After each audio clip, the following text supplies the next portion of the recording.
থেকে একজন সফল ব্যক্তি সম্পর্কে বলতেছে। জুলাইবিস রাদিয়াল্লাহু আনহু ছিলেন কালো মানুষ। কেমন? একটু কালো, খুব উচ্চ বংশের না, খুব সুদর্শন না, খুব লম্বা না, খাটো টাইপের মানুষ, একটু বেটে টাইপের মানুষ। টাকা পয়সা একদমই নাই, একদমই টাকা পয়সা নাই, বংশমর্যাদা এইসব দিক থেকে তাকে আন্ডার স্টিমেট করা হয় আর কি। এমনকি ফিজিক্যাল স্ট্রাকচারও তারা আমাদের অনেকের মধ্যে সুদর্শন। তার অবস্থা কেমন? নবী সাল্লাল্লাহু আলাইহি ওয়াসাল্লামের সাহাবীরা অন্য হাদিস থেকে বলেছেন যে নবী সাল্লাল্লাহু আলাইহি ওয়াসাল্লাম মসজিদে যেতেন, মদিনা মসজিদ নববীতে যেতেন, রাস্তার পাশে তিনি পড়ে থাকতেন। ধরেন আমরা মসজিদে হেঁটে আসতেছি, রাস্তার পাশে একজন বসে আছেন, গায়ের জামা কাপড় একদম নতুন আছে না, তাসবিহ নিয়ে জিকির করতেছেন, আপনি কি খুব ফোকাস করবেন তার দিকে? করবেন না কিন্তু। মানুষ তার দিকে ফোকাস করে না খুব একটা, যাওয়া আসা করে, সে পড়ে থাকে। কেউ খাবার দিলে খায়, না দিলে খায় না, এইভাবেই তার দিন যাচ্ছে।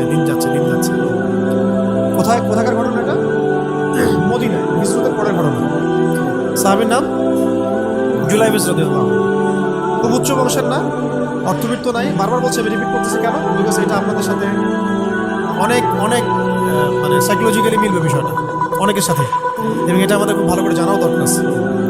একদিন নবী সাল্লাল্লাহু আলাইহি ওয়াসাল্লাম তাকে বললেন যাওয়ার সময়, হে জুলাইবিস তুমি কি বিয়ে করবা?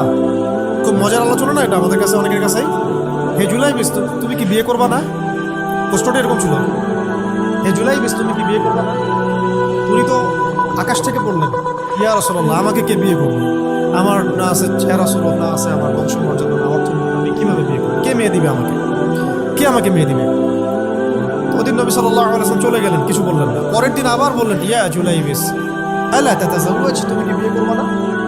একই উত্তর, ইয়া রাসূলুল্লাহ, আপনি গতকালকে এক কথা বললেন, আবার বলতেছেন বিয়ে করবেন, আমাকে কে বিয়ে করবে? তৃতীয় দিন নবী সাল্লাল্লাহু আলাইহি ওয়াসাল্লাম আবার বললেন, আলা তাতাযাওয়াজ ইয়া জুলাইবিস, তুমি কি বিয়ে করবে না হে জুলাইবিস? তিনি এবার বলছেন, আপনি কি আমার সাথে রসিকতা করতেছেন? আমাকে কে বিয়ে করবে? তো নবী সাল্লাল্লাহু আলাইহি ওয়াসাল্লাম বললেন যে অমুক আনসারী সাহাবীর বাসায় যান। অমুক আনসারী সাহাবীর বাসায়, আনসারী সাহাবী কারা? যারা মুহাজির সাহাবীদেরকে আশ্রয় দিয়েছে। অমুক আনসারী সাহাবীর বাসায় যাও, সেখানে একজন বিবাহযোগ্য নারী আছে, মেয়ে আছে, তাকে গিয়ে বলো যে আমি রাসূল সাল্লাল্লাহু আলাইহি ওয়াসাল্লামের পক্ষ থেকে আমার বিয়ের প্রস্তাব নিয়ে আসছি। তিনি গেলেন, যাওয়ার পরে বললেন যে আমাকে প্রস্তাব সহ পাঠানো হয়েছে। মেয়ের বাবা আর মায়ের রিয়াকশন ছিল অনেকটা সাধারণত যা হয় তেমন। তুমি বিয়ের প্রস্তাব নিয়ে আসছো, তুমি কি খাওয়াবো মেয়েকে? কোথায় রাখবা? তোমার তো নিজের কোনো থাকার জায়গা নেই। প্রশ্ন কিন্তু যৌক্তিকই। আমি মেয়ের তো বাবা, আমিও তো এই প্রশ্ন করবো নাকি? প্রশ্ন করবেন না? আপনার মেয়ে থাকলে এভাবে প্রশ্ন করবেন তো? তারাও সে প্রশ্ন করলেন, এমনকি এক পর্যায়ে রিফিউজ করে দেওয়া হলো, না এটা পসিবল। এই কথাগুলো, কনভারসেশনগুলো ভিতর থেকে শুনছিলেন সেই মেয়ে নিজেই, আনসারী সাহাবী, মদিনার আনসারী মেয়েরা কিন্তু অনেক সুদর্শন তৎকালীন সময়ের কাছে, উচ্চ বংশের সুদর্শন, খুবই ইলেমওয়ালা হতেন তারা, হিপস ক্ষমতা খুব থাকতো, খুবই জজবাওয়ালা, মানে জিহাদের মাঠে একদম যুদ্ধ করেছেন তারা, একদম নবী সাল্লাল্লাহু আলাইহি ওয়াসাল্লামের আশেপাশে ছিলেন।